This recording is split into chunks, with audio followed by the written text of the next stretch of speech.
Hoy día en la noche vamos a continuar hablando de la santificación.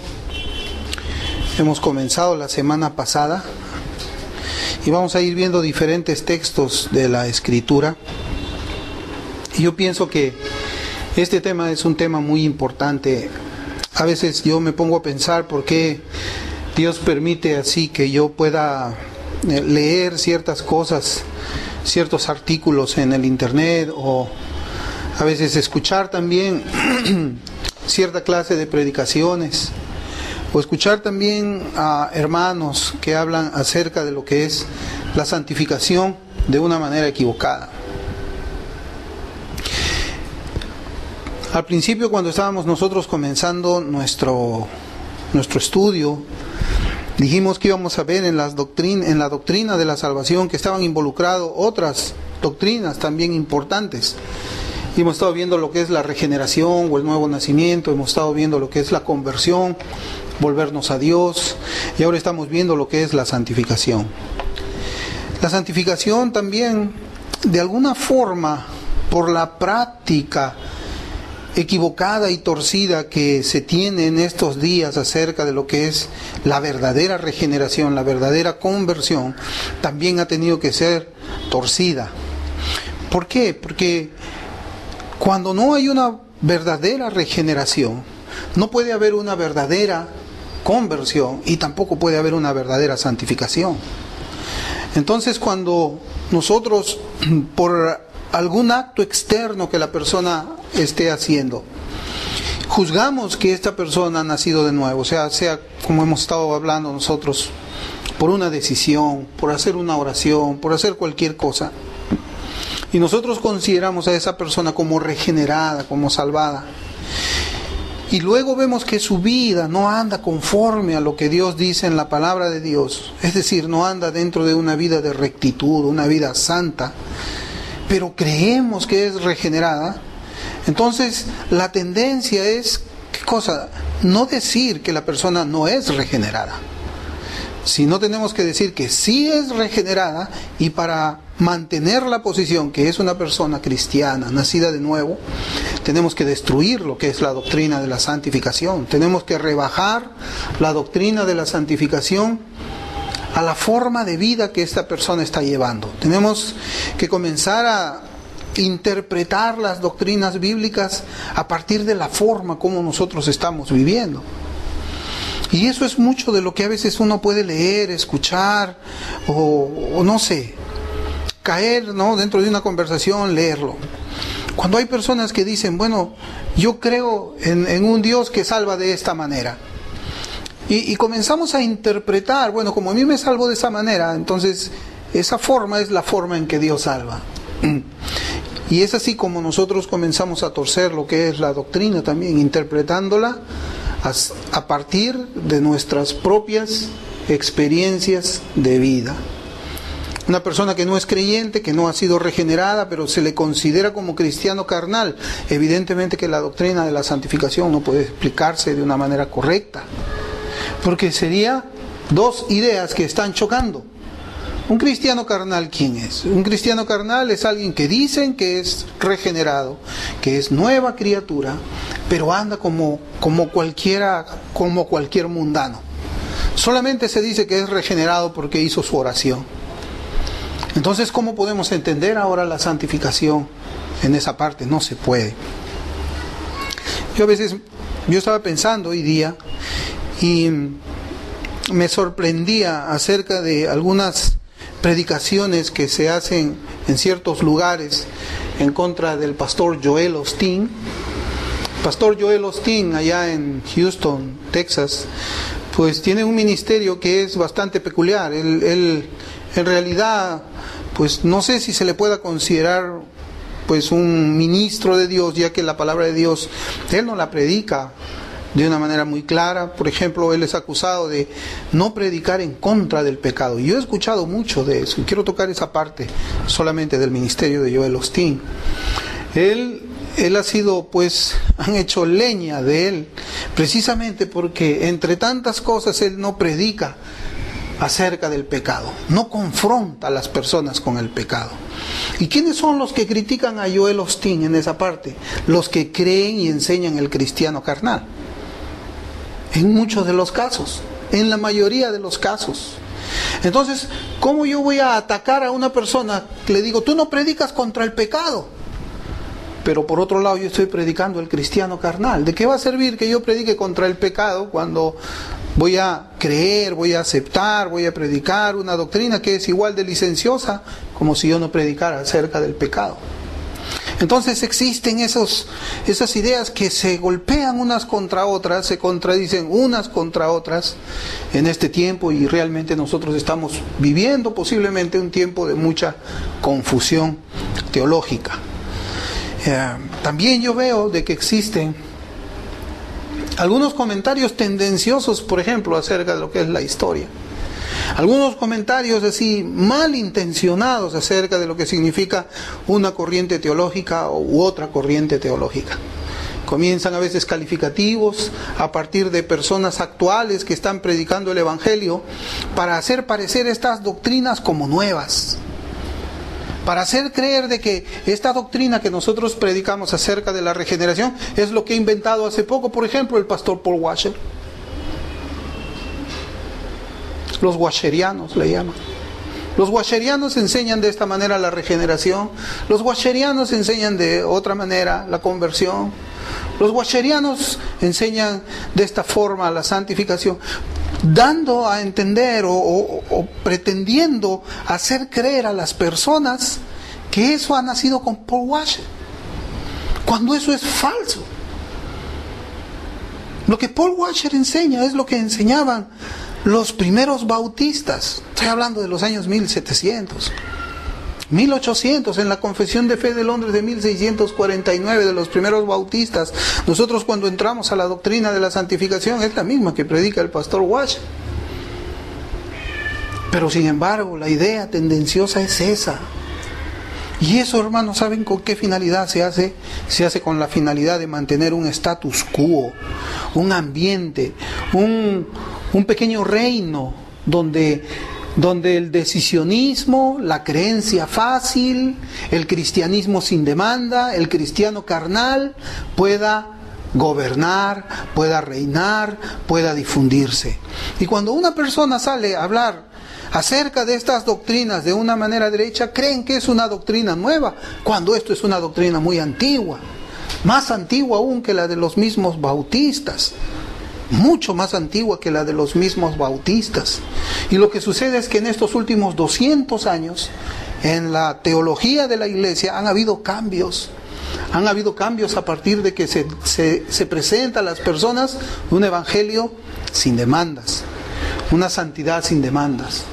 Y a mí, ¿saben, hermanos? Yo cuando me pongo a pensar en eso y veo cómo es que las personas tratan de defender algo que la Escritura no enseña, yo lo veo como una cobardía.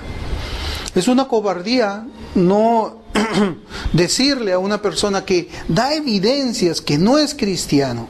Es una cobardía no decirle, amigo, amiga, sabes, yo sé que tú has hecho tu decisión, pero tu vida no refleja un cambio. Tu vida no está reflejando a Cristo. Lo más probable es que tú no hayas nacido de nuevo. No se les encara de esa manera. Simplemente se les tiene como cristianos carnales. Y ellos enseñan que hay dos caminos al cielo: un camino carnal y un camino de santidad. Pero la Escritura es clara cuando dice: sin santidad nadie verá a Dios. Nadie verá a Dios. Entonces, ¿de qué santidad nosotros estamos hablando? De una santidad ahora humanista. Una santidad que tiene que ser acomodada a las demandas de aquellos que son profesantes solamente de la fe cristiana. No una santidad bíblica. No una santidad en la que vivía el apóstol Pablo, los apóstoles. No una santidad en la que vivía el Señor Jesucristo. No una santidad en que vivían los primeros bautistas, los puritanos, sino más bien una santidad light. Así como hay mucho light ahora, Coca-Cola light, mantequilla light, también hay una santidad light. El problema es de que esa santidad light es la que conduce a las personas al infierno. Y con mi esposa estábamos conversando acerca de ese pasaje que dice: apartaos de mí, hacedores de maldad. De que esas personas están caminando al cielo con tanta seguridad de que van a entrar. Ellos creen que van a entrar, es más, ellos están seguros. Porque eso debe haberles sorprendido. Que el Señor les diga: apártate de mí, hacedor de maldad. Y es una sorpresa, ¿por qué? Porque las personas comienzan a reclamarle al Señor. Una persona que sabe que no ha estado caminando en los caminos de la fe, sabe que no ha vivido conforme a una vida digna del Evangelio de Cristo, cuando está delante de Dios sabe que le va a venir la condenación, sabe, y cuando el Señor le diga: apártate de mí, yo no te conozco, no va a reclamar, porque sabe que merece esa condenación. Pero los que están reclamando son personas que han estado dentro de los templos. Señor, Señor, en tu nombre profetizamos, en tu nombre echamos fuera demonios. Señor, en tu nombre esto, Señor, hicimos esto, Señor. Es gente que ha estado dentro de los templos. Y la palabra, ¿cómo se cumple? Se cumple la palabra porque dice: apartaos de mí, nunca os conocí, hacedores de maldad. Y es lo que está sucediendo ahora. Pues existe una forma de resistencia, a lo que es la exposición del verdadero significado de estas doctrinas de la salvación. Resistencia a entender lo que es la verdadera regeneración, resistencia contra la verdadera conversión, resistencia contra la verdadera santificación. ¿Y de dónde sale todo esto si no es de los líderes y de los pastores? ¿De dónde, digamos? Así como dice en la Escritura, en el libro de Oseas: así como será con el pueblo, será como el sacerdote. Y alguien lo traducía en el idioma inglés, traducido al español, decía: de tal palo tal astilla. De tal palo tal astilla. O el Señor también lo decía: ciegos guías de ciego, los dos van a ir juntos al hoyo. Por eso es la importancia de que nosotros estemos estudiando lo que es la doctrina de la santificación. Por eso, porque la santificación es una marca, es una consecuencia, es una obra de Dios también, que está dentro de lo que es la salvación de una persona. Una persona que no tiene santificación no tiene conversión, tampoco tiene regeneración, es decir, está muerto en delitos y pecados. Y no vamos a hablar aquí de una santificación basada sobre la base de mis experiencias, no, es sobre la base de las Escrituras.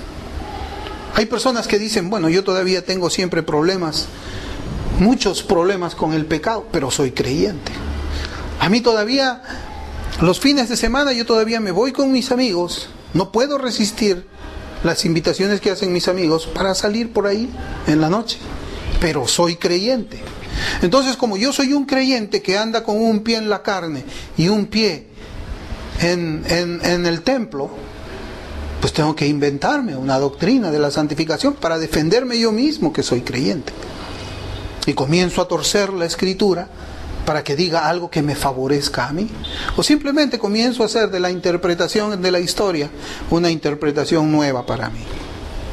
Nosotros la semana pasada habíamos estado definiendo lo que era la santificación, y para eso habíamos tomado nosotros del libro de Louis Berkhof, Teología Sistemática, y él dice así acerca de la santificación. Él dice: la santificación puede definirse como aquella operación bondadosa y continua del Espíritu Santo, mediante la cual Él, al pecador justificado, lo liberta de la corrupción del pecado, renueva toda su naturaleza de Dios, y el Espíritu Santo lo capacita para hacer buenas obras. Eso es la santificación. Eso es, precisamente, en estas pocas líneas, Louis Berkhof ha definido lo que en muchos pasajes de la Escritura, del Antiguo Testamento y del Nuevo Testamento, hablan acerca de lo que es la santificación. Y en ese sentido, ¿qué es lo que implica la santificación? Dijimos que la santificación implica un rompimiento definitivo con el poder dominante y amor al pecado. De manera que el creyente ya no está más controlado o dominado por el pecado y ya no le gusta pecar. Ese es el efecto, la consecuencia de lo que es la santificación en la vida de un creyente. Es un rompimiento definitivo con el poder dominante y amor al pecado. Y para eso estábamos viendo nosotros en Romanos 6, 18. En Romanos 6, 18. Utilizamos también ese versículo el miércoles pasado. Lo citamos. Y dice la Escritura, si leemos desde el versículo 17, pero gracias a Dios que aunque erais esclavos del pecado, os hicisteis obedientes de corazón a aquella forma de enseñanza a la que fuisteis entregados. Y habiendo sido libertados del pecado, os habéis hecho siervos de la justicia. Romanos 6, 17 y 18. Fíjense lo que dice el versículo 17. Dice, pero gracias a Dios que aunque erais esclavos del pecado, está hablando de pasado. Erais, ya no eres esclavo del pecado. Cristo te hizo libre de la esclavitud del pecado. Ya no eres siervo del pecado. Y el versículo 18 dice, y habiendo sido libertados del pecado, os habéis hecho siervos de justicia. Ahora soy siervo de ¿qué? Siervo de justicia, siervo de la luz, siervo de la verdad, siervo de Cristo. Eso es una definición de lo que la santificación hace en la vida del creyente. Un rompimiento definitivo, un rompimiento en shock de lo que es el pecado. Y en ese contexto, estar muerto al pecado, ser libertado del pecado, involucra el poder para vencer acciones o pautas de comportamiento pecaminoso en nuestra vida. Eso es lo que quiere decir la santificación. Y nosotros habíamos mencionado, pues, el día miércoles pasado, que la santificación es posicional, es experimental y es final. Posicional porque ahora somos santos, es la posición que nosotros tenemos de santos. Experimental, ¿por qué? Porque la santificación es progresiva y es final cuando nosotros pasemos a la presencia del Señor. En Juan, yo estaba meditando ahora, si me acompañan a Juan, capítulo 19, versículo 30. Mientras yo estaba terminando mis notas ahora, vino a mi corazón un pasaje de las Escrituras en Juan 19:30 acerca de la santificación también. Y yo decía que este pasaje, Juan 19:30, es pertinente a lo que nosotros vamos a hablar. Porque ¿dónde es que se origina todo esto de la santificación, la justificación, la regeneración? ¿Dónde? ¿Dónde comienza todo? En la cruz. Es ahí donde comienza todo. Antes de la cruz no había esto. Era después de la cruz. Entonces en Juan 19:30 el Señor dice, consumado es. Consumado es. ¿Qué cosa es lo que encierra esta frase? Yo decía, ¿qué es consumado? Yo había entendido al principio y muchas veces y también en otros contextos lo que significaba consumado es. Pero yo también sentía en mi corazón de que esa palabra consumado es tenía que ver con nuestro tema de la santificación. ¿Por qué? Esta palabra consumado es, viene de una palabra griega que se llama teleo. Y significa está terminado. Significa está completado. Está acabado. Está cumplido. Eso es lo que significa más o menos esa palabra. Tiene más definiciones. Y yo me preguntaba qué es lo que terminó el Señor cuando entregó su vida en la cruz. Yo sé que Él completó mi salvación. Yo sé que yo no puedo aportar absolutamente nada para ser salvo, porque Él es el que ha terminado toda la obra. Y yo decía, pero parte de la obra de la salvación, o lo que está también incluyendo en la obra de la salvación, es la santificación. Entonces yo decía, Él terminó todo. Cuando Él decía consumado es, está hablando también acerca de la santificación posicional y el inicio de mi santificación experimental. Por eso en 1 Corintios capítulo 1,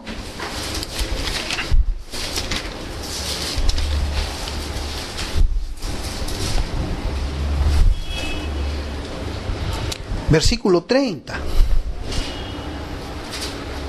Dice la Escritura: mas por obra suya estáis vosotros en Cristo Jesús, el cual se hizo para nosotros sabiduría de Dios y justificación y santificación y redención. ¿Está claro? Mas por obra suya estáis vosotros en Cristo Jesús, el cual se hizo para nosotros sabiduría de Dios y justificación y santificación y redención. Ahí está nuestra palabra, santificación. ¿Qué es lo que nos quiere decir este pasaje junto con Juan 19:30? De que la santificación del creyente es una obra que Cristo hizo en la cruz. La santificación del creyente es una obra que Cristo hizo en la cruz. ¿Junto con qué? Junto con la justificación, junto con la redención también. Entonces es una obra sobrenatural. Es una obra sobrenatural la santificación del creyente. Por eso es que yo también estaba viendo de que la santificación es una obra poderosa de Dios. Poderosa de Dios. Si vamos a ir a Hebreos un momento, al libro de Hebreos, al capítulo 13.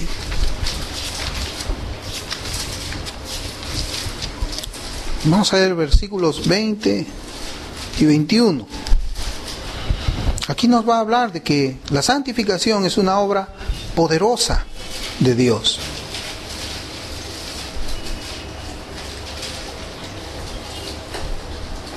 Hebreos capítulo 13, versículos 20 y 21. La Escritura dice: y el Dios de paz, que resucitó de entre los muertos a Jesús nuestro Señor, el gran pastor de las ovejas, mediante la sangre del pacto eterno, os haga aptos en toda obra buena para hacer su voluntad, obrando Él en nosotros lo que es agradable delante de Él, mediante Jesucristo, a quien sea la gloria por los siglos de los siglos. Amén. Por eso es que dice aquí la Escritura que la santificación es una obra poderosa de Dios en el hombre. Fíjense, vamos a ver. Este versículo 20 del capítulo 13 de Hebreos comienza diciendo: y el Dios de paz.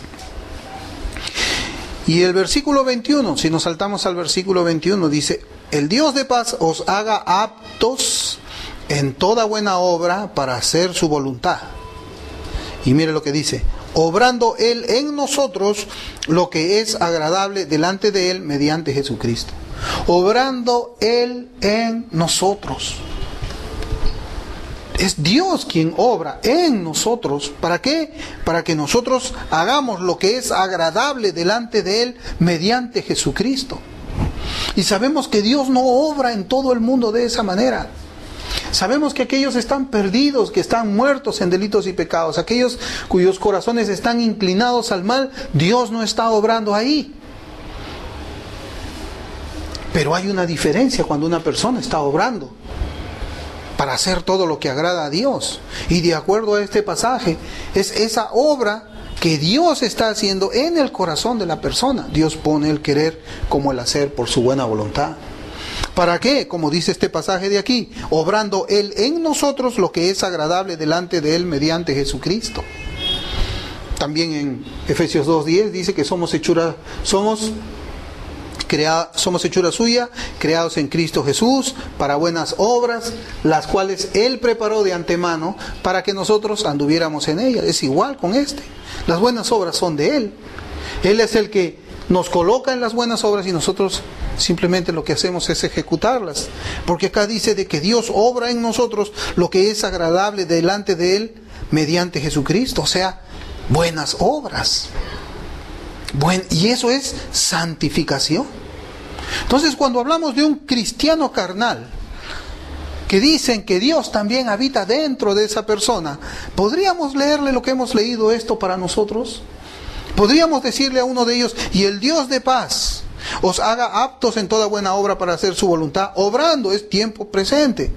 Él en nosotros lo que es agradable delante de Él mediante Jesucristo. No, el carnal, el que le llaman creyente, cristiano carnal, no está obrando, haciendo lo que es agradable delante de Dios, delante de Él mediante Jesucristo. No, Él está obrando lo que le agrada a la carne, lo que le agrada al diablo. Él hace obras de tinieblas, Él hace obras de impureza. Entonces no podemos ver, de acuerdo a la Escritura, en una vida habituada al mal, la santificación de la cual nosotros estamos viendo solamente en un versículo. Otro pasaje de la Escritura es Gálatas 2:20 también.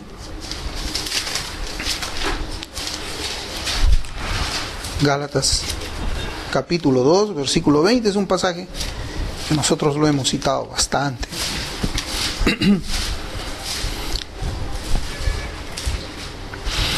Dice la Escritura en Gálatas 2:20, con Cristo, a ver, vamos, ya lo tenemos todos, Gálatas 2:20, ok, sí, ya lo tenemos. Dice, con Cristo he sido crucificado, y ya no soy el que vive, sino que Cristo vive en mí. Y la vida que ahora vivo en la carne, la vivo por fe en el Hijo de Dios, el cual me amó y se entregó a sí mismo por mí. Aquí está hablando, hermanos, de que la santificación es el fruto de la unión con Cristo. ¿Por qué? Porque dice, y la vida que ahora vivo en la carne, ¿cómo la estoy viviendo ahora? ¿La vivo en carnalidad? ¿La vivo en inmundicia? ¿La vivo en suciedad? ¿La vivo en pecado? No, no dice así. Aquí dice, y la vida que ahora vivo en la carne, la vivo por fe en el Hijo de Dios. Y eso no lo hace un carnal. Un carnal vive su vida en la carne carnalmente, pecando. Pecando y pecando solamente. Lo que hasta ahora estamos viendo nosotros, hermanos, es que la cruz rompe definitivamente con el poder dominante del pecado. La cruz rompe definitivamente con el poder dominante del pecado, y esa es la santificación posicional. Nos libertó Cristo de las cadenas de la esclavitud del pecado. Ya no soy esclavo del pecado, como hemos leído también en Romanos 6. Ahora yo soy esclavo del Señor Jesucristo, soy esclavo de justicia. Mi amo es diferente. Antes mi amo era Satanás, ahora mi amo es Cristo. Ya no estamos más bajo el poder del diablo, atrapados con un lazo haciendo su voluntad, como dice 2 de Timoteo 2:26, donde dice de que aquel hombre que está sin Cristo, ¿cómo está? Atrapado por un lazo, haciendo la voluntad del diablo.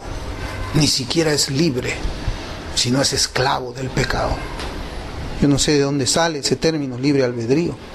Pero lo cierto es de que a una persona que es nacido de Dios, Cristo lo ha hecho libre. Están rotas las cadenas contra el pecado. Eso es lo que significa la santificación posicional.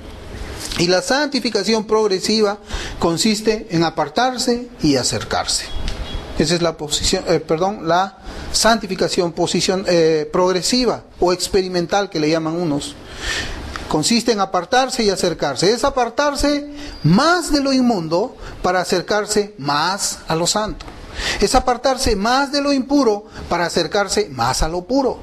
Es apartarse más de lo mundano para acercarse más a las cosas celestiales.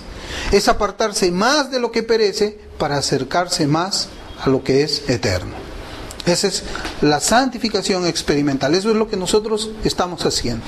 Vamos transformándonos en la imagen de Cristo. ¿Cómo? Apartándonos de lo inmundo y acercándonos más a Dios. Vamos creciendo, vamos pareciéndonos más a Cristo, vamos abandonando muchas cosas, vamos teniendo más dominio propio, vamos sometiéndonos más a la palabra de Dios, y esa es la santificación experimental. Cuando nosotros nacemos de nuevo, no tenemos mucha santificación, somos santos, pero no tenemos mucho parecido a Cristo. La primera reacción, la primera noticia que se ve en nuestras vidas es que nosotros ya no somos esclavos del pecado, pero no nos parecemos mucho a Cristo. poco a poco, vamos pareciéndonos más, pareciéndonos más. Pasan 6 meses, voy convirtiéndome más santo.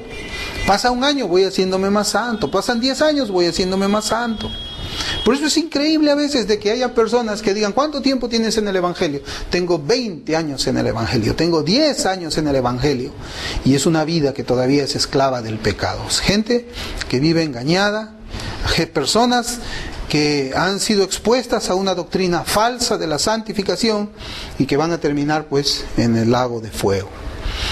Yo lo que quisiera es también que nosotros veamos unos pasajes importantes para nuestro tema de la santificación. Vamos a Romanos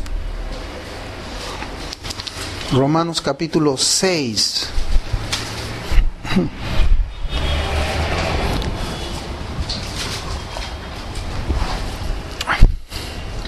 Romanos capítulo 6, vamos a ver versículos 6 y 7, luego vamos a ver otro pasaje y en Efesios y luego otro en Colosenses. Entonces Romanos capítulo 6 versículos 6 y 7 dice: sabiendo esto, que nuestro viejo hombre, mire, ahí hay viejo hombre, dice, subráyelo si quiere, fue crucificado con él, para que nuestro cuerpo de pecado fuera destruido, a fin de que ya no seamos esclavos del pecado, porque el que ha muerto ha sido libertado del pecado. Mire, habla viejo hombre. Ahora, sin perder el sitio ahí, podemos ir a Efesios, o si ya subrayó o marcó la palabra viejo hombre, podemos ir a Efesios capítulo 4.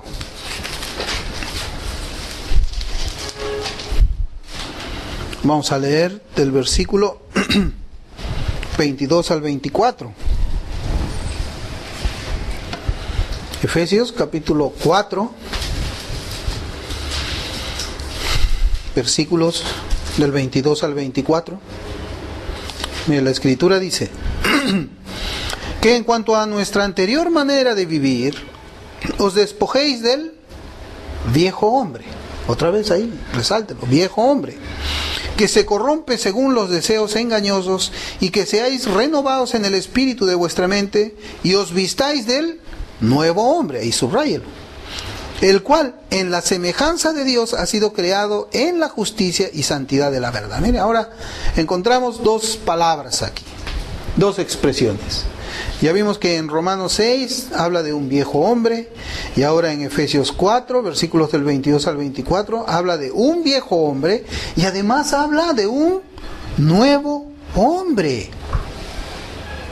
Y fíjense lo que dice de este viejo hombre, ¿cómo lo describe? Dice, el viejo hombre es el que se corrompe según los deseos engañosos. Ese es el viejo hombre. Y el nuevo hombre, ¿cómo es? Dice, el cual en la semejanza de Dios. Mire, el nuevo hombre es a semejanza de Dios. Dice que ha sido creado en la justicia y santidad de verdad. El nuevo hombre ha sido creado en la justicia y en la santidad de verdad. Algo que el viejo hombre no tiene, evidentemente. Estamos viendo aquí en la escritura que hay una calificación diferente para el hombre viejo y el hombre nuevo.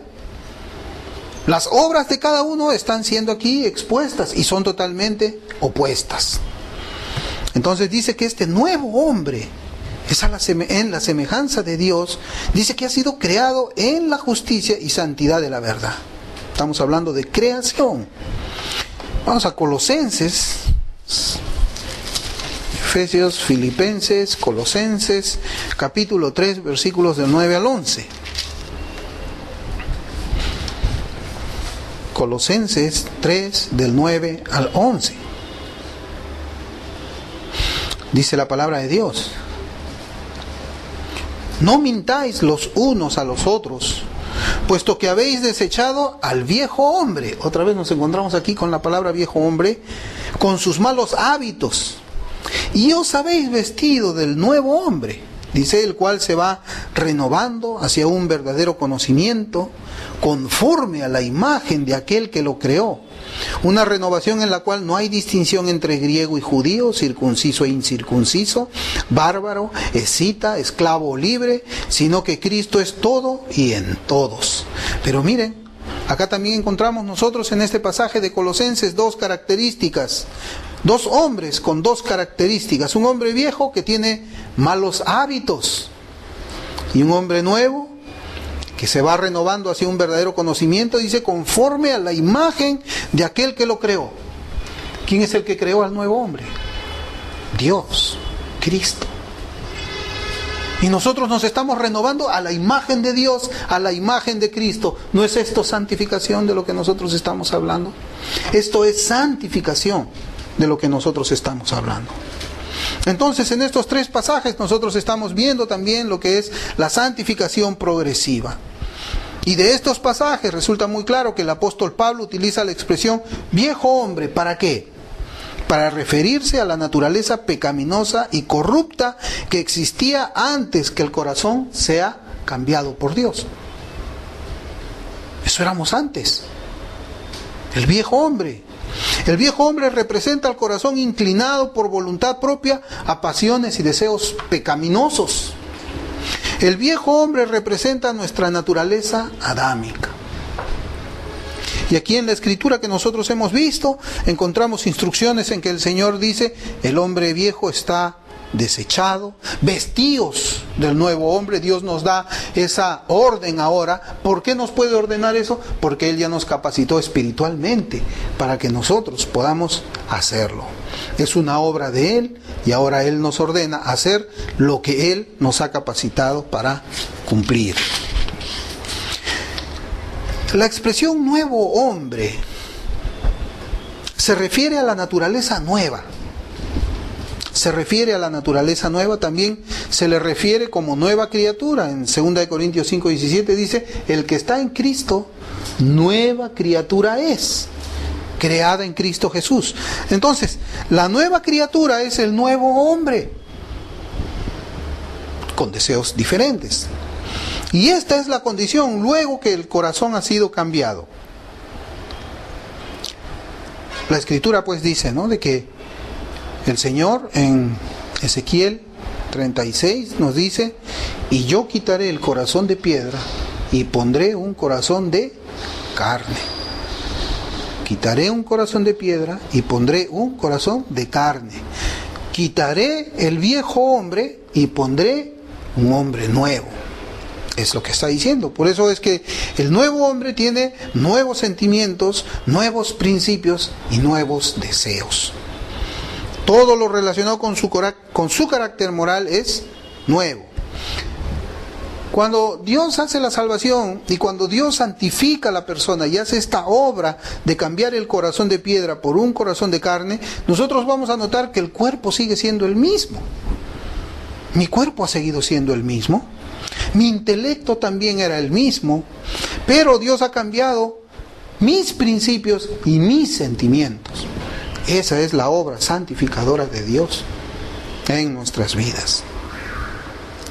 A veces nosotros confundimos lo que es la santificación experimental. ¿Por qué? Porque pensamos de que, bueno, ahora la persona viene habitualmente al templo, ya, santificación.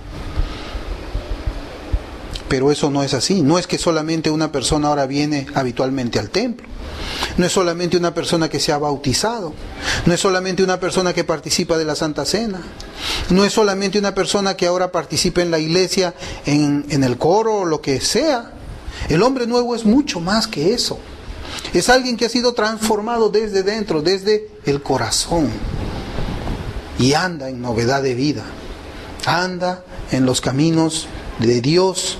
Anda agradando a Dios. Ese es. ¿Por qué? Porque Dios lo está capacitando para eso. Y como hemos leído nosotros en los pasajes anteriores, en ese de Hebreos, dice que Dios obra en Él, en nosotros, lo que es agradable delante de Él mediante Jesucristo. Es Dios obrando en su nueva creación para que andemos en novedad de vida y en santidad. Decir que una persona aún mantiene el viejo hombre junto con el nuevo hombre, es decir, que una persona puede estar en Adán y en Cristo al mismo tiempo. Es como decir que una persona tiene dos corazones al mismo tiempo en un solo cuerpo. Espiritualmente sería un hombre, yo no puedo tener dos corazones en mi cuerpo, sería un fenómeno. Si acaso yo estoy mal del corazón y tienen que hacer un trasplante, quitan el corazón malogrado y ponen un corazón que funciona correctamente. Pero nunca dejan el corazón que funcione incorrectamente y al costado le ponen uno nuevo. No, nunca se ve así. Y así como no se ve en lo físico, en lo espiritual tampoco puede ser. No puede haber una persona que tenga un corazón adámico y no puede y al mismo tiempo tener un corazón de carne. Un corazón de piedra con un corazón de carne no es. Entonces, la pregunta es, ¿por qué todavía hay rastros de pecado en el creyente? ¿Por qué todavía existen rastros del pecado en el creyente? Porque nosotros no estamos hablando aquí de una santificación perfecta, una santificación total, porque ya dijimos de que esa santificación es cuando nosotros pasamos a la presencia del Señor. No se sabe si es en el momento mismo exacto de la muerte o es ya cuando nuestro espíritu llegó donde el Señor. Ahí sí podemos decir que hay un cambio de ideas entre los teólogos. Pero no estamos hablando nosotros de la santificación total, sino de la santificación experimental. Y en esta santificación experimental nosotros encontramos que todavía hay rastros de pecado. Pero no estamos hablando nosotros del viejo hombre, lo que estamos hablando es de la carne. En Gálatas, el libro de Gálatas nos lo dice claramente. Gálatas capítulo 5, versículo 17. Ahí nosotros vamos a encontrar. Gálatas capítulo 5, versículo 17. Dice la palabra de Dios: porque el deseo de la carne es contra el espíritu, y el del espíritu es contra la carne. Pues estos dos se oponen el uno al otro, de manera que no podéis hacer lo que deseáis. Ahí está. Es contra, se opone. El espíritu que tenemos ahora dentro de nosotros se opone contra ¿qué? La carne. Y la carne se opone contra el espíritu que ha venido a morar dentro de nosotros. Eso es lo que la Escritura enseña. Por eso las Escrituras nos ordenan mortificar la carne. Y como una parte de la santificación progresiva, la mortificación de la carne. En Romanos, otra vez regresamos a Romanos. Vamos a ver 3 pasajes de la Escritura que habla de esto. Romanos capítulo 8, versículos 12 al 13.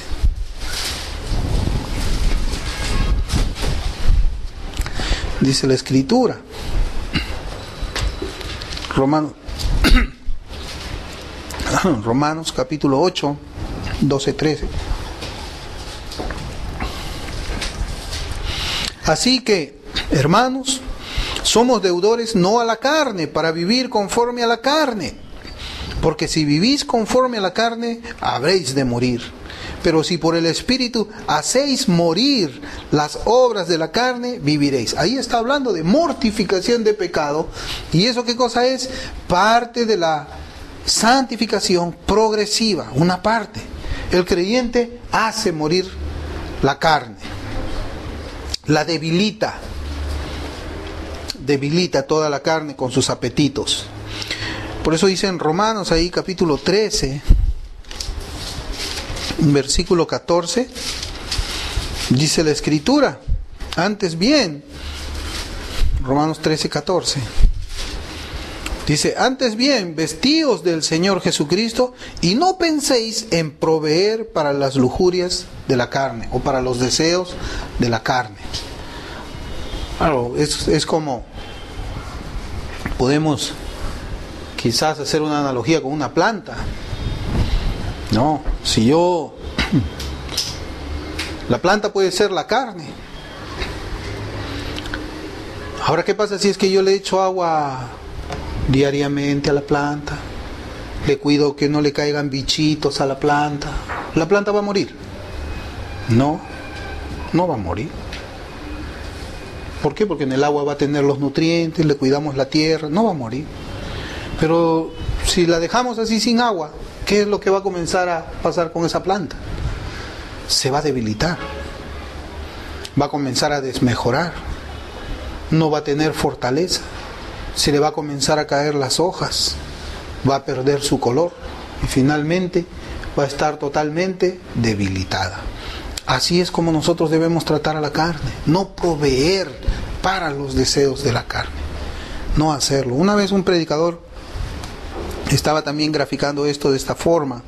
O sea, si un creyente había tenido antes problemas con el alcohol y va a un supermercado, entonces esta persona no debería pasar por el pasillo donde están las bebidas alcohólicas.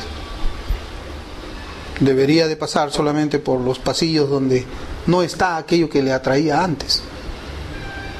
Más o menos es eso. Yo creo que si nos captamos la idea, ¿no? Si yo pues no puedo comer harinas, entonces yo para qué voy a entrar a una pizzería. Si el médico me ha prohibido eso, ¿para qué voy a entrar yo a una pizzería donde toda la comida es con harina? Estaría mal, porque voy a provocarme, voy a sentir deseos de comer algo. Entonces el creyente debe hacer eso, debe de procurar estar siempre apartado de todo lo que es el deseo de la carne. No proveer. Cuidar nuestros ojos, si es que nuestros ojos son motivo, quizás, no sé, de algo, pues cuidar nuestros ojos. No proveer para los deseos de la carne. Cuidar lo que nosotros estamos viendo en el periódico, en el internet. A veces pues uno está abriendo el Hotmail y pues al costado del Hotmail aparece pues la publicidad del internet, ¿no? Y aparecen muchachas en bikini. Entonces quizás podemos dar una primera mirada, como dijimos una vez, pero ya la segunda no puede ser. Inmediatamente mis ojos tienen que estar fuera de ahí. Entonces el creyente pues no debe proveer para los deseos de la carne o las lujurias de la carne.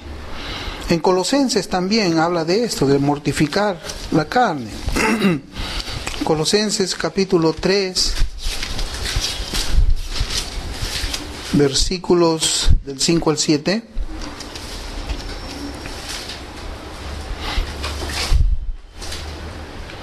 Colosenses 3.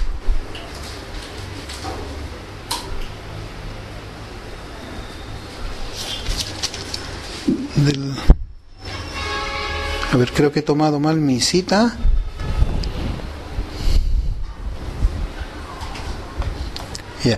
Dice: por tanto, considerad los miembros de vuestro cuerpo terrenal como muertos a la fornicación, la impureza, las pasiones, los malos deseos y la avaricia, que es idolatría. Pues la ira de Dios vendrá sobre los hijos de desobediencia por causa de estas cosas, en las cuales vosotros también anduvisteis en otro tiempo cuando vivíais en ellas. El versículo 7 dice: tú ya no vives en esas obras, tú vivías en esas obras. Y el versículo 5 dice: por tanto, considerad los miembros de vuestro cuerpo terrenal como muertos. Creo que Reina Valera dice: haced morir pues lo terrenal en vosotros. Creo que dice Reina Valera. Haced morir. Eso es mortificar la carne. Y es parte de la santificación progresiva. Otro aspecto de la santificación progresiva es la parte opuesta. Así como tenemos que hacer morir la carne, la parte positiva es hacer vivir el nuevo hombre, vivificar el nuevo hombre.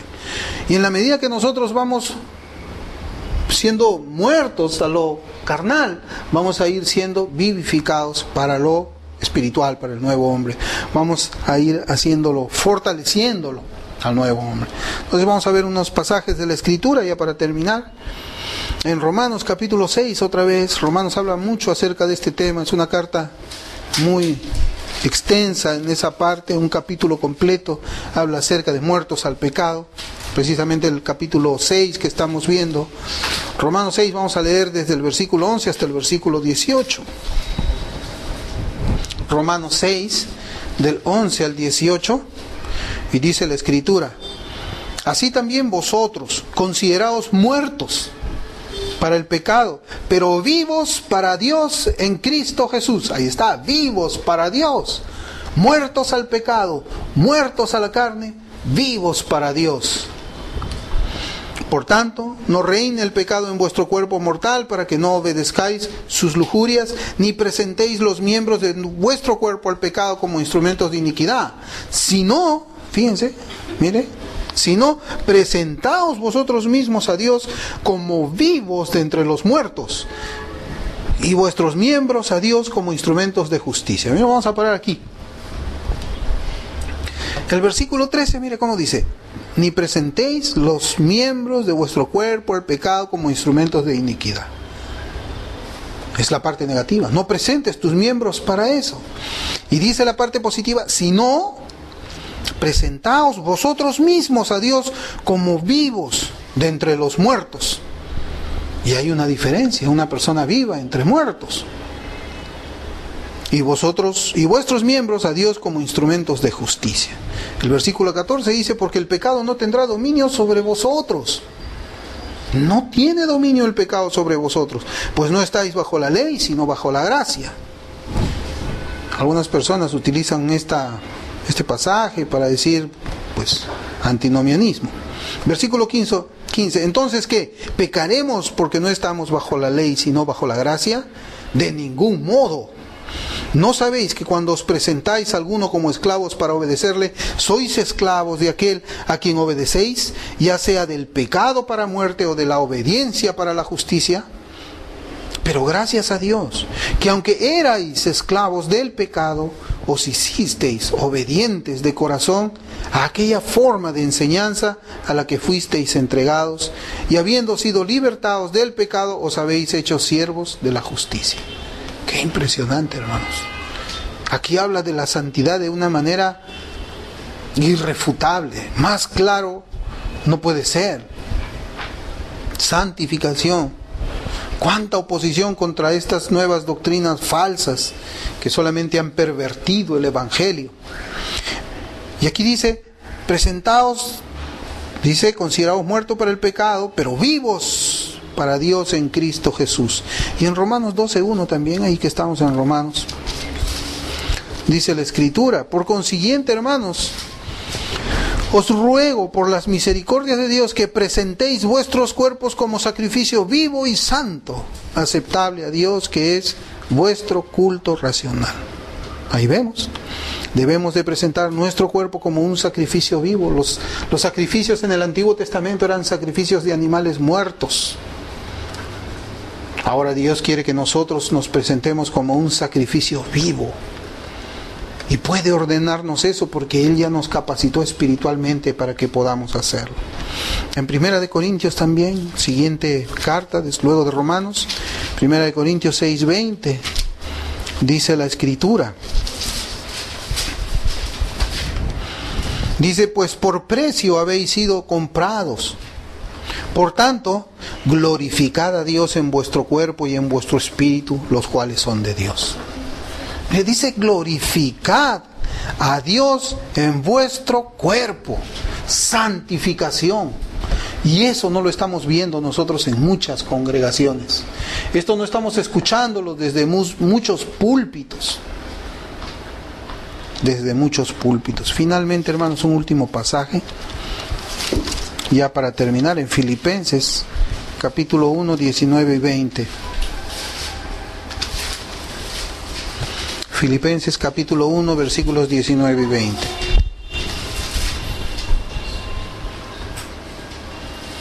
Dice la Escritura: porque sé que esto resultará en mi liberación mediante vuestras oraciones y la suministración del Espíritu de Jesucristo, conforme a mi anhelo y esperanza de que ahora en nada seré avergonzado, sino que con toda confianza, aún ahora, como siempre, Cristo será exaltado en mi cuerpo, ya sea por vida o por muerte. Un creyente habla así. Un creyente vive así. El versículo 20, mire cómo dice: conforme a mi anhelo y esperanza de que en nada seré avergonzado, sino que con toda confianza, aún ahora, como siempre, Cristo será exaltado en mi cuerpo, ya sea por vida o por muerte. La pregunta es: ¿Cristo es exaltado en nuestro cuerpo? Cristo es exaltado en nuestros labios, Cristo es exaltado en nuestros pensamientos, Cristo es exaltado cuando camino por la calle, Cristo es exaltado cuando estoy en mi casa. Eso es santificación, santificación bíblica. Estas son palabras de un hombre que es creyente, Saulo. Un hombre que tenía el Espíritu Santo igual que nosotros. Y él hablaba de que Cristo ahora, como siempre, iba a ser glorificado en su cuerpo. Y esa es la meta, ese es el deseo, esa es la pasión que siente una persona que ha sido redimida por el Espíritu Santo. Ser como su Señor, glorificar a su Señor en su cuerpo. Esto es la santificación.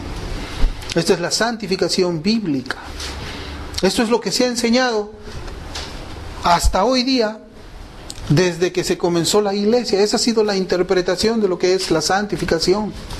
Pero ahora existe un pensamiento popular, una corriente nueva, que dice esa no es una santificación.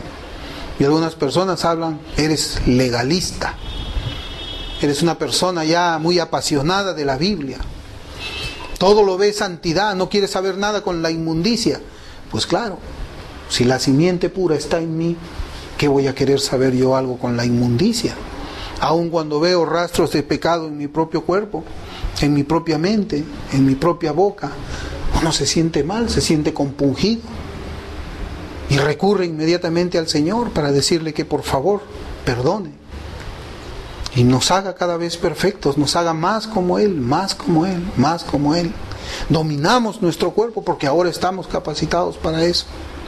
Esta es pues la santificación bíblica, y la próxima semana vamos a seguir conversando acerca de este tema. Vamos a orar. Santo Padre, gracias te damos por tu enseñanza, Señor, por tu palabra. Oh Dios bendito, cuando vemos, Señor, y escuchamos aquellas falsas doctrinas de la santificación, Señor, que ahora populan, que ahora son muy famosas, son muy populares, Señor, sentimos en nuestro corazón dolor, Padre, porque esa doctrina, Señor, torcida, lo que va a hacer es también torcer el camino de la verdad. Padre Santo, que este mensaje pueda quedar sellado en nuestros corazones. Ayúdame, Señor, ayúdanos a cada uno de nosotros también, a que podamos ser hacedores de tu palabra y que sea pues de bendición para el pueblo que tú redimiste con tu sangre preciosa. Gracias te damos, en el nombre de Jesús. Amén.